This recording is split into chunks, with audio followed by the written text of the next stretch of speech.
Okay, welcome to day 2. Day 1 was awesome. I think everybody was in agreement about that. Last night was super fun. So we're going to just keep up with that energy for day 2, which I think will be even better. We do want to re-thank our sponsors who have really made this event go swimmingly and have taken up the level of collaboration that we're able to bring to this meeting. So thank you. Well, special thanks to Omnia Bio for today's presentation. Before we get into session 1, we have Bob Martin is going to come up and speak for a few minutes.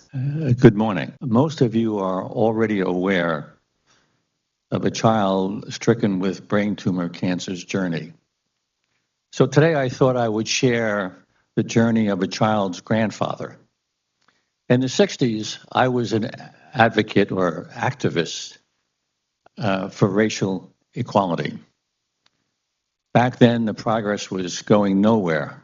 Wasn't any support. It just was stopped.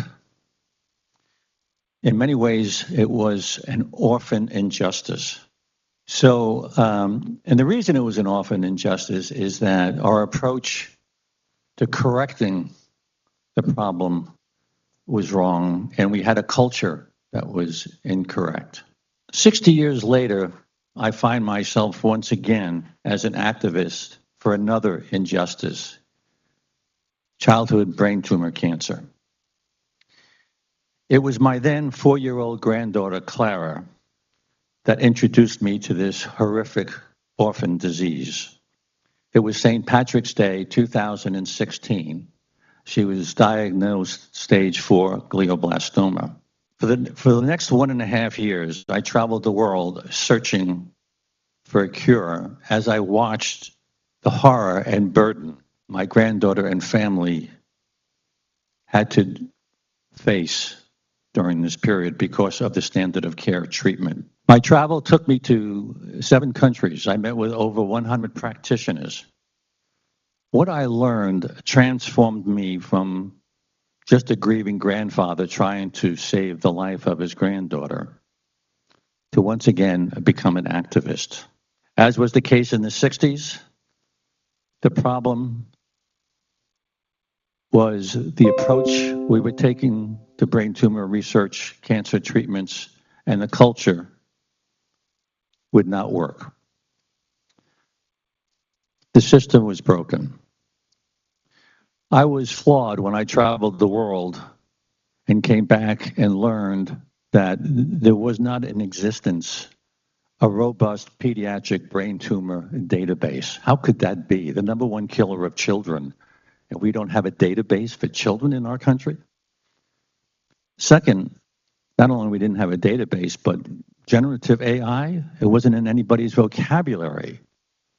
And then finally, the treatments were so toxic. I mean, how could we let these treatments continue for 40 years and be so toxic?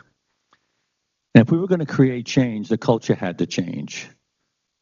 What I learned was that the institutions were so protective of their data that recognition systems were for the individual, not for teams.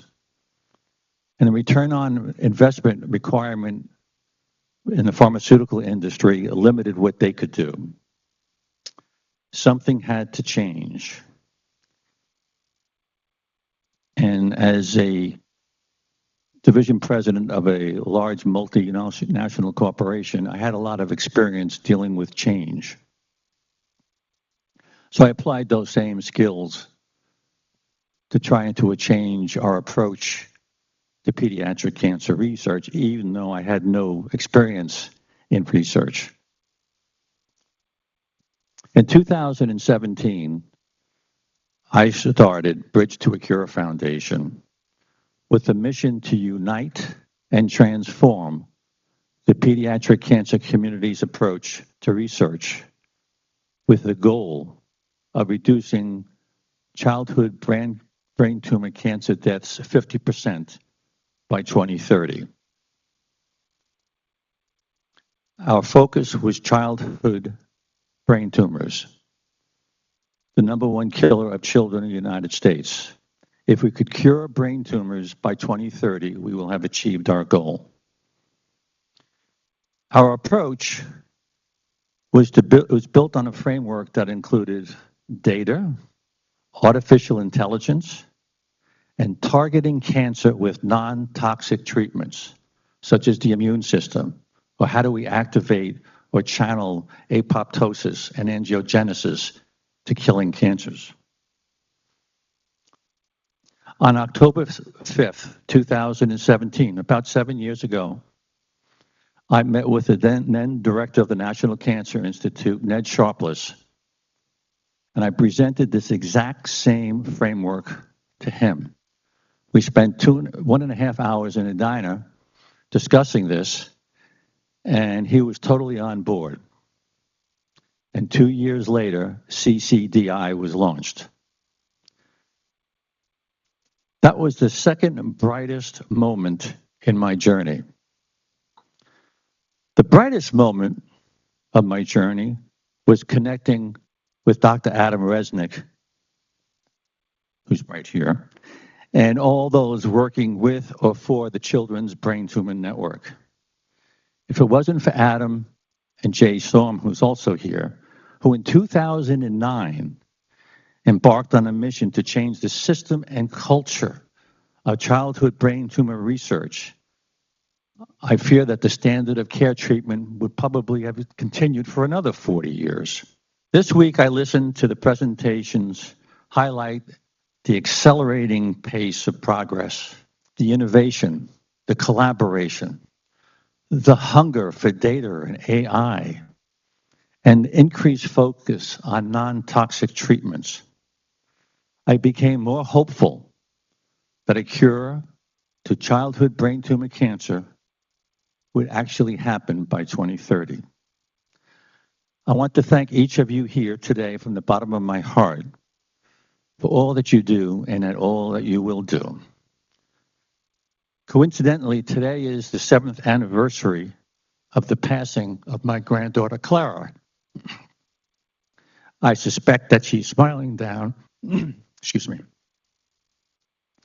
on each of you at this very moment.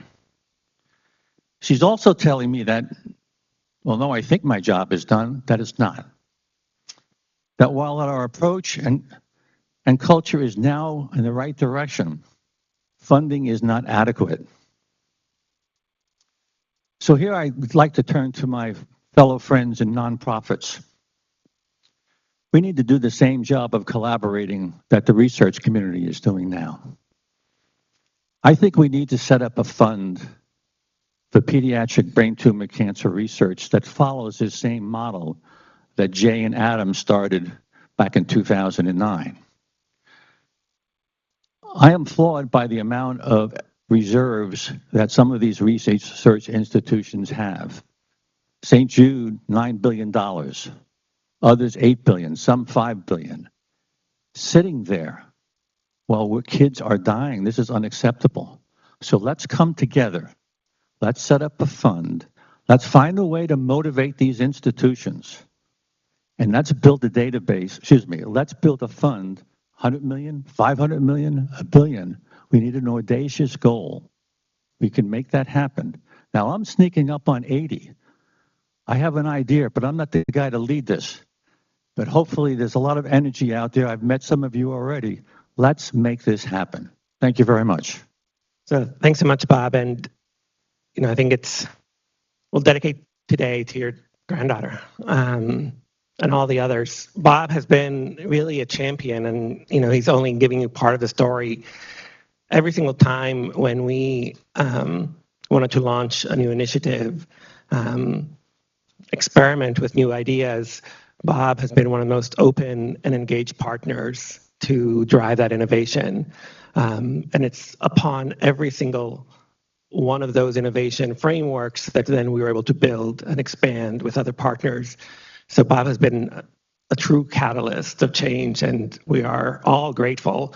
I appreciate the kudos to myself and Dr. Storm, but this is all of us here working together on behalf of that mission. It wouldn't happen otherwise. So thanks so much, Bob.